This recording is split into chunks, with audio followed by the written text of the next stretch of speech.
Bismillahirrahmanirrahim.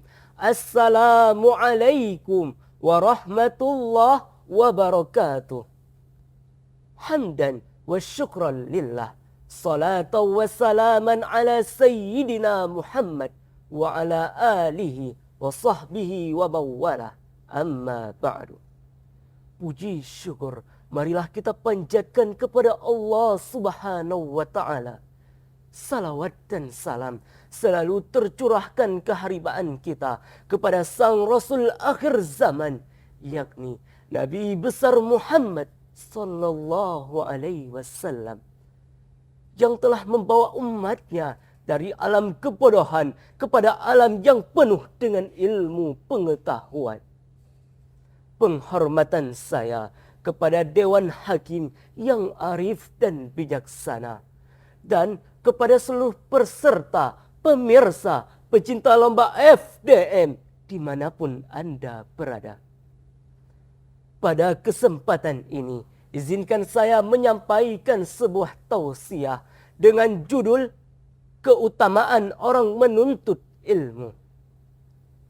Melihat betapa pentingnya ilmu pengetahuan dalam kehidupan kita, maka menuntutnya pasti memiliki beberapa keutamaan. Di antaranya, yang pertama, ilmu dapat meninggikan derajat seseorang. Sebagaimana Allah berfirman dalam Al-Quran, surah Al-Mujadalah ayat 11. Yarfa'illahu alladhina amanu minkum walladzina utul ilma darajat.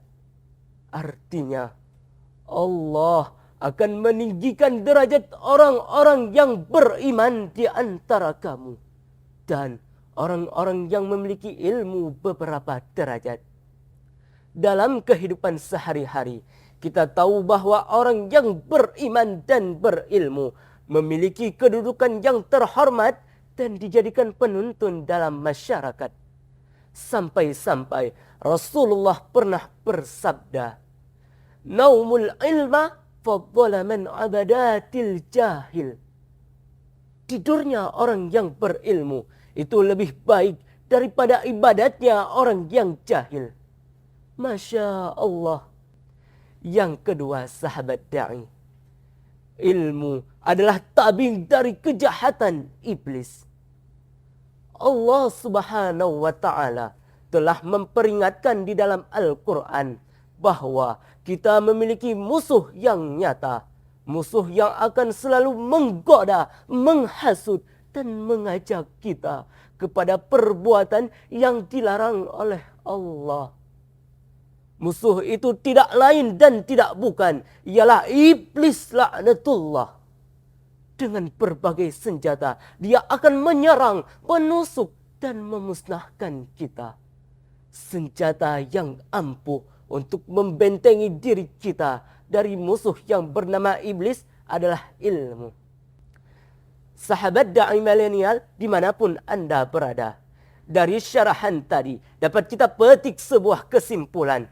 Ilmu adalah hal yang sangat berharga. Lebih berharga daripada harta, lebih berharga daripada tahta, dan lebih berharga daripada wanita.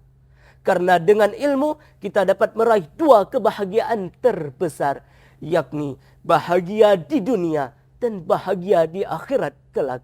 Sesuai dengan ungkapan Imam Asy-Syafi'i, Man arada dunya fa'alaihi bil ilmi, wa man arada al-akhirah fa'alaihi bil ilmi, wa man aradahuma fa'alaihi bil ilmi. Artinya sahabat da'i, barang siapa yang menginginkan kehidupan dunia, maka dia harus dengan ilmu. Barang siapa menginginkan kehidupan akhirat, maka dia harus dengan ilmu. Dan barang siapa yang menginginkan kedua-duanya, maka harus dengan ilmu. Hidup dengan ilmu agar mudah. Hidup dengan cinta agar indah. Hidup dengan Al-Quran agar terarah. Hidup tanpa ilmu akan sungkar. Hidup tanpa cinta akan hambar. Hidup tanpa Al-Quran akan tersasar. Cukup sekian yang dapat saya sampaikan. Lebih dan kurang mohon dimaafkan. Hadanallah wa iyyakum ajma'in. Wassalamu alaikum warahmatullahi wabarakatuh.